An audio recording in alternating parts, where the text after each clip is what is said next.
안녕하십니까. 6월 5일 오전 김경국TV 시작하겠습니다.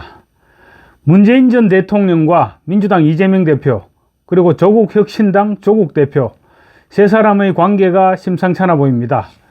야권의 전직 대통령인 문재인이나 또 야권 최대 실세인 이재명 대표, 그리고 강성 야권 지지층들에게 대안으로 떠오르고 있는 조국, 이들 세 사람은 야권을 지탱하는 3대 축이라고도 볼 수 있습니다. 그렇지만 이들은 한결같이 지금 심각한 사법 리스크에 발목이 잡혀 있습니다. 대한민국 야권의 암울한 현주소이기도 합니다. 어쨌거나 이들의 발목을 잡고 있는 사법 리스크에 대응하기 위해 서로 손을 잡을 법도 한데 철저히 서로가 서로를 외면하고 있습니다. 먼저 이재명은 지금 이틀 앞으로 다가온 이화영 전 경기도 평화부지사의 대북 불법 송금 1심 선고 결과에 지금 정치 생명의 절반 이상이 걸려있다, 이렇게 봐도 과언이 아닐 것입니다. 상방울 그룹과 이재명의 경기도는 대북 사업에 있어서 파트너 협약을 체결했습니다. 이화영 전 경기도 평화부지사가 김성태 전 상방울 회장과 조율했다고 하지만 실질적으로 최종 결재권자는 이재명이었습니다. 따라서 이화영이 대북 불법 송금과 관련해서 유죄 선고를 받으면 당연히 이재명도 책임을 져야 할 상황입니다. 이재명은 이화영이 독단적으로 시행했다, 이렇게 주장하고 있지만 말도 안 되는 소리죠. 이화영의 북한 방문 출장을 이재명이 결재했고, 또 이재명은 최소 4차례 이상 김성태와 직접 전화통화를 했다는 사실도 지금 입증되고 있습니다. 이재명이 지금 결정적으로 코가 꿰인 부분은 방북 비용을 상방울 김성태가 대납했다는 것입니다. 금액이 무려 300만 불입니다. 오늘 현재의 환율로 계산하면 41억 원이 넘는 돈입니다. 돈을 건네고 북한으로부터 받은 영수증도 이미 검찰이 확보한 상태입니다. 모레 이화영이 유죄를 선고받으면 사실상 이재명에 대한 유죄 선고와 마찬가지가 됩니다. 검찰은 재판부의 판결문을 기초로 이재명을 기소한다는 방침입니다. 다만 오는 7월 12일로 예정된 쌍방울 김성태 전 회장의 1심 선고까지 기다렸다가 김성태의 판결문까지 보강해서 기소할 가능성도 배제할 수는 없어 보입니다만, 어쨌거나 이재명은 지금 기소를 피할 수 없는 형편입니다. 심지어 검찰은 지금 구속영장 청구도 기정사실화하고 있습니다. 이원석 검찰총장이 이재명에 대한 구속영장 청구에 미온적인 것으로 전해지고 있습니다. 그렇지만 이화영의 재판 결과가 나오면 이원석 총장도 더 이상 미적거리지는 못할 것이라는 전망이 우세합니다. 이재명이 화가 나는 부분이 바로 이 지점입니다. 방북과 관련한 모든 원인 제공을 문재인이 했다고 생각할 것입니다. 2018년 9월 평양에서 3차 남북 정상회담이 열렸죠. 이때 문재인은 이재명을 버렸습니다. 차기 대권을 노리던 이재명은 북한과의 연결고리를 만들어 싶어 했고, 그런 이재명에게 정상회담 동행은 절호의 기회였습니다. 사실 정상회담에 시도지사를 동행시킬 경우 경기도가 1순위인 것은 사실이죠.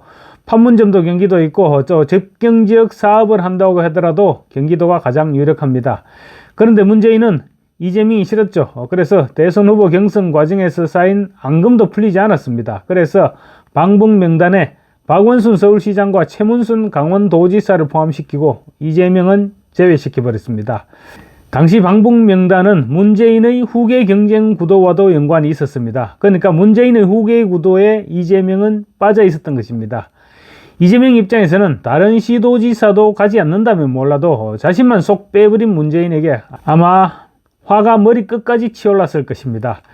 그래서 추진했던 것이 단독 방북이었고 지금 오늘의 이 결과를 초래했던 것입니다. 그러니까 결국 방북 자금 논란의 단초를 제공한 것은 문재인이라 생각하고 있을 것이고, 자다가도 아마 문재인이 원망스러울 것입니다. 상황이 이러니까 문재인이 아무리 지금 궁지에 몰려 있다고 하더라도 이재명이 도와주고 싶을 리가 없습니다. 문재인의 전사위 특혜 취업 의혹에서 출발된 검찰 수사가 문재인의 딸 다혜 씨로까지 퍼지고 있지만 이재명은 단 한 차례도 지금 겉들떠 보지 않고 있습니다. 내 코가 석자이기도 하지만 한 번쯤 문재인을 거들어 줄 만도 한데 알아서 하라는 식입니다. 이런 이재명에게 문재인이 역시 서운하지 않을 리 없습니다. 그렇다고 대놓고 도와달라고 말할 수도 없죠.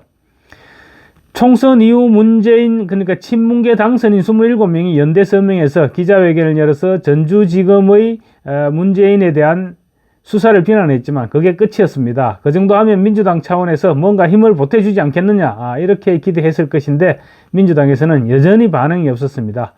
그 이후 검찰의 수사는 오히려 급진전되고 있죠. 김정숙 씨의 인도 타지마할 전용기 관광 논란도 마찬가지입니다. 문재인 전 대통령의 전사위 특혜 취업이 개인적인 비리이기 때문에 선을 긋고 있는 것이라면 김정숙의 인도 방문 문제는 민주당이 마음먹기에 따라 손을 잡아줄 수도 있는 문제입니다. 민주당 정부가 관련된 일이고 또 문재인의 일방적인 주장이기는 하지만 민주당 소속 전직 대통령 부인의 외교 행사였다는 점을 부각시킬 수도 있기 때문입니다. 그렇지만 이재명은 이 부분에 대해서도 나몰라라 하고 있습니다. 그래서 지금 김정숙이 화가 나서 부들부들 떨면서 보좌관 출신인 윤건영 의원을 시켜서 모두 고소하겠다, 이렇게 협박하는 기자회견을 시켰던 것입니다. 고소를 하게 되면 진상규명을 위해서 자신이 모든 것을 까발려야 되는 만큼 고소를 하기는 쉽지 않을 것입니다. 아마 하지 못할 것입니다. 그래서 고소하겠다는 음포는 결국 민주당과 이재명 대표를 향한 불만 표시가 아니겠느냐, 이런 해석이 가능할 것 같습니다. 니네들 정말 이럴 수 있느냐, 이렇게 외치고 있는 것이죠. 그런데 여기서 또 재밌는 것은 조국혁신당입니다. 창당 선언을 하기 전에 문재인의 평산마을부터 찾았고 또 총선에서 승리한 이후에도 가장 먼저 찾았던 사람이 문재인이었습니다. 쉽게 말하면 조국은 친문 적자를 자처해왔던 것입니다. 그런데 조국은 이번 문재인이 전사위 특혜 취업 파동이나 특히 김정숙의 인도 타지마할 관광과 관련한 논란에는 한마디도 하지 않고 있습니다. 매일 서너 건씩 지금 페이스북에 글을 올리면서도 문재인과 관련해서는 함구하고 있는 것입니다. 괜히 끼어들어서 좋을 것이 없다, 이렇게 판단하고 거리두기에 나선 모양새입니다. 조국은 또 민주당이 상방울 대북 송금 사건 수사 과정에서 검찰의 조작 수사가 있었다는 의혹을 제기하면서 특검법을 발의한 데 대해서도 외면하고 있습니다. 지금까지의 조국의 언행을 보면 야당 대표에 대한 표적 수사라면서 한 번쯤 거들어줄 만도 합니다. 그런데 자기가 생각해봐도 민주당의 특검법 발의에는 무리가 있다, 이렇게 판단한 것 같습니다. 또 이화영 전 평화부지사에 대한 1심 선고가 나오면 이재명이 아예 골로 갈 것이다, 이렇게 생각하면서 기대를 하고 있는지도 모르겠습니다. 조국은 또 이재명 문재인 문제에 섣불리 개입했다가는 자신의 울산시장 선거 개입 사건 재기 수사로 불똥이 튈 수도 있을 것이다, 이런 우려를 하고 있을 수도 있습니다. 어쩌면 조국당이 야심차게 내놓은 1호 법안, 그러니까 한동훈 특검법에 대해 민주당이 미온적인 데 대한 반격일 수도 있습니다. 한동훈 특검법은 민주당이 협조하지 않으면 아무런 의미가 없는 법안입니다. 그렇지만 민주당은 아직까지 이렇다 할 반응을 보이지 않고 있습니다. 민주당 입장에서 한동훈 특검법은 섣불리 통과에 협조하겠다고 약속할 사안이 아닙니다. 한동훈 특검법 자체가 조국 개인의 한풀이라는 것을 민주당이 모를 리가 없습니다. 또 자칫하면 한동훈을 정치적으로 더 키워줄 수 있는 결과를 가져올 수 있는 만큼 이해 덕시를 충분히 신중하게 따지고 검토해 볼 필요가 있다, 아마 이렇게 민주당은 판단했을 것입니다. 다만 이재명은 최소한 한 차례 이상의 체포동의안 본회의 표결이 불가피해 보이는 만큼 검찰이 구속영장을 청구할 조짐을 보이면 27명에 달하는 당내 친문계나 또 12석의 조국혁신당에 구애의 손짓을 할 수밖에 없을 것입니다. 하지만 그건 그때 가서 일이죠. 결론적으로 보면 문재인이나 이재명, 조국 세 사람 모두 내 코가 석자인 상황에 처하자 나부터 살고 보자, 이런 심산인 것입니다. 하지만 모레 이화영에 대한 1심 선고가 내려지면 이재명의 운명은 결정될 것이고 문재인은 조만간 뇌물 혐의에 대한 기소가 불가피할 전망이며 또 조국 역시 머지않아 대법원의 확정 판결로 감방에 갈 수밖에 없게 될 것입니다. 그렇게 되면 야권도 좀 더 건전한 세력으로 재편될 수 있지 않을까, 그렇게 기대해 보겠습니다. 감사합니다.